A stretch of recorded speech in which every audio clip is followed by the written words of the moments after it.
Por otra parte, esta semana se conoció que la estatal Petróleos de Venezuela, PDVSA, se encuentra en conversaciones con la banca internacional para financiar la deuda que afronta el país tras la caída en los precios del crudo. El presidente de esta compañía, Eulogio del Pino, lo confirmó al decirle a los periodistas, a la prensa, que si las condiciones son favorables, están interesados en negociar, algo que ha negado el presidente de la República en anteriores ocasiones. Según cifras de la banca de inversión, PDVSA enfrenta pagos por 5.200 millones de dólares en vencimiento de bonos e intereses este año 2016.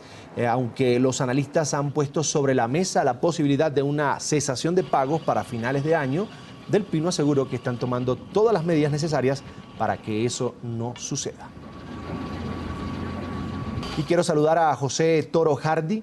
Él es economista y exdirector de PDVSA, quien nos acompaña desde Caracas. Una buena tarde, gracias por aceptar la invitación.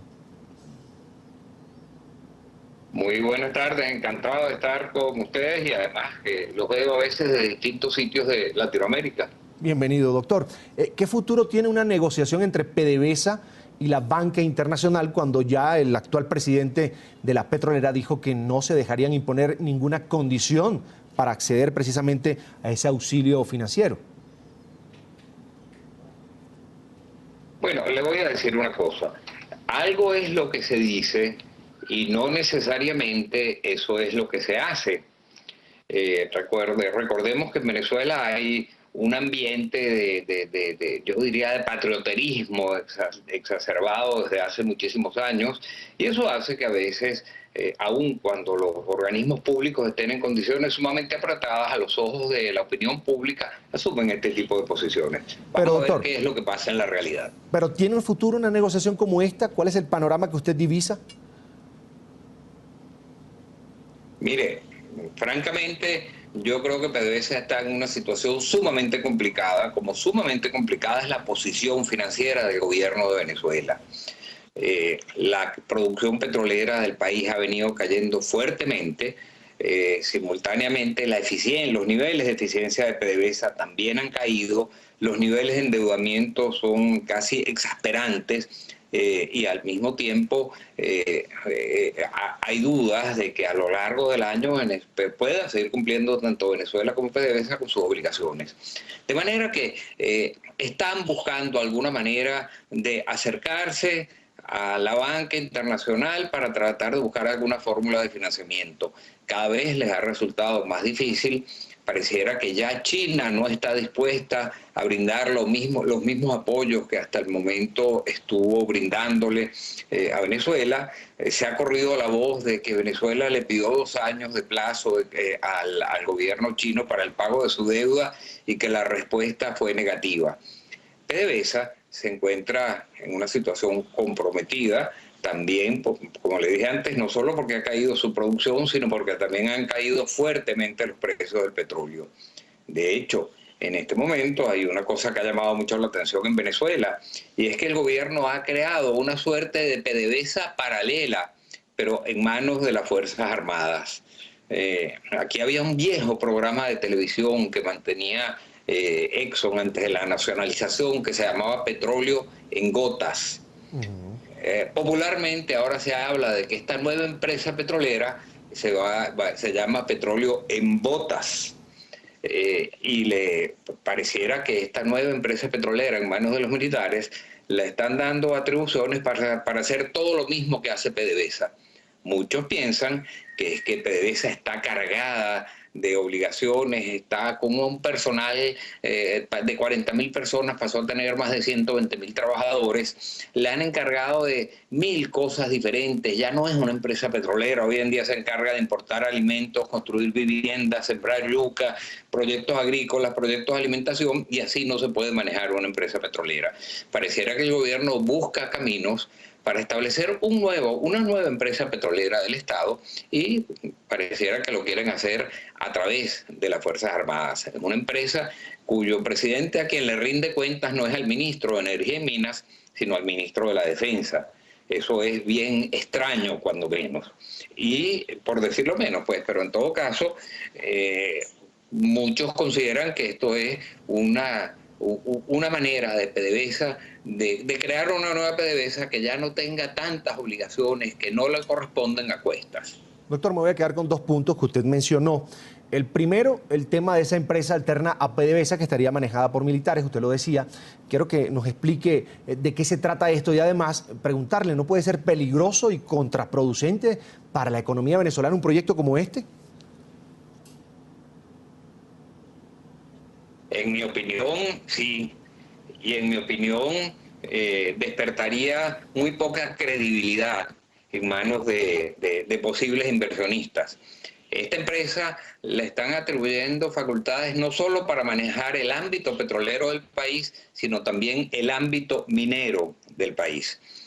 Sería una empresa gigantesca, que quizás con más atribuciones las que tiene PDVSA, porque asume también la parte de minería del país, pero la que no tiene recursos de ningún tipo.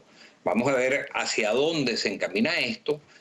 Hasta el momento solamente tenemos los anuncios, pero no se ha concretado en nada.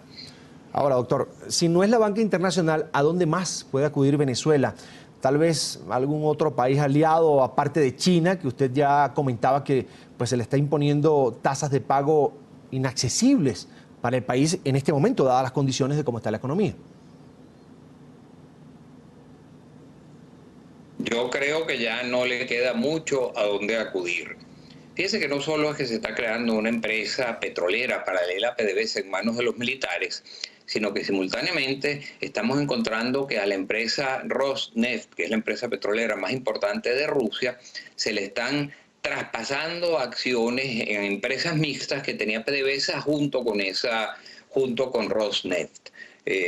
Muchos dicen que es simplemente una forma de PDVSA de pagar deudas a Rusia que no está en condiciones de hacerlo y que por eso le está traspasando acciones en empresas mixtas que tenían entre ambas empresas estatales. Está con nosotros José Toro Hardy, economista, experto petrolero venezolano, y quería preguntarle, ¿PDVSA tiene para afrontar un crédito en este momento, tiene con qué llegar con los dientes bien puestos a una negociación, quizás con organismos internacionales?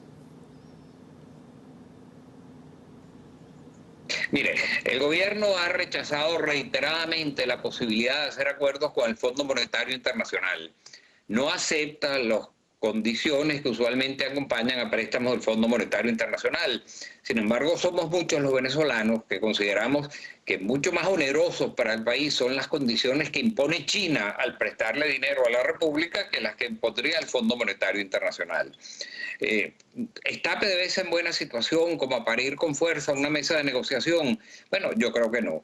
Simplemente porque hoy en día es una empresa que se ha debilitado considerablemente, se ha debilitado sus costos de producción han aumentado sustancialmente, le han encargado de una cantidad enorme de funciones que usualmente no son desempeñadas por una empresa petrolera, son funciones que quizás corresponden al Estado, pero no a una empresa petrolera, está endeudada como nunca, tiene fuertes deudas comerciales, tiene fuertes deudas con sus socios, tiene deudas financieras enormes y el personal de la empresa ha pasado de unos 40.000 trabajadores a cerca de 120.000 trabajadores. De manera que hoy en día no está PDVSA en la mejor forma para ir a ningún acuerdo, a ninguna forma de negociación, y sin embargo tiene la urgencia de hacerlo. Doctor, tengo un par de preguntas más. ¿En qué áreas o cómo debería ser invertido el dinero de un crédito para que se traduzca en mejoría para la vida de los venezolanos? Bueno, fíjese, yo diría que una de las áreas más importantes es invertir en mantenimiento de yacimientos. Como le dije antes, la producción petrolera de Venezuela ha venido cayendo de manera importante. De hecho, todos aquellos acuerdos que en medio de la apertura petrolera se firmaron a finales de la década de los 90, de haberse cumplido todas las condiciones y de haberse cumplido las inversiones que se han convenido, de no haber Venezuela rechazado algunos de aquellos contratos mediante modificaciones por las cuales ha tenido que ir a arbitrajes internacionales y los ha perdido, hoy en día Venezuela podría estar produciendo cerca de 5 millones de barriles diarios. Y algunas cifras, el gobierno dice que estamos en torno a los 3 millones, pero otras instituciones como la OPEP o la Agencia Internacional de la Energía le atribuyen más bien a Venezuela una producción del orden de 2.400.000. barriles, menos de la mitad de lo que podríamos tener de haberse realizado las inversiones que ya se había suscrito. Pero junto con eso, pues el precio ha caído de más de $100 el barril. En este momento, hoy, la cesta venezolana cerró en cerca de $24 el barril. De manera que es sumamente comprometida la empresa, que además se ha venido endeudando aceleradamente a lo largo de los últimos 17 años. Con el actual panorama del mercado petrolero, doctor, ¿es sano buscar esa financiación que quiere el gobierno venezolano y también si es peligroso insistir en este negocio, en la producción de crudo? Mire, ciertamente, lo que pasa es que se ha producido un cambio estructural en los mercados petroleros y la política tradicional de la OPEP, que era que cada vez que bajaban los precios del petróleo se ponían de acuerdo en aplicar distribuirse cuotas de producción entre sus socios, bajar por esa vía la oferta y que subiesen los precios, ya no funciona.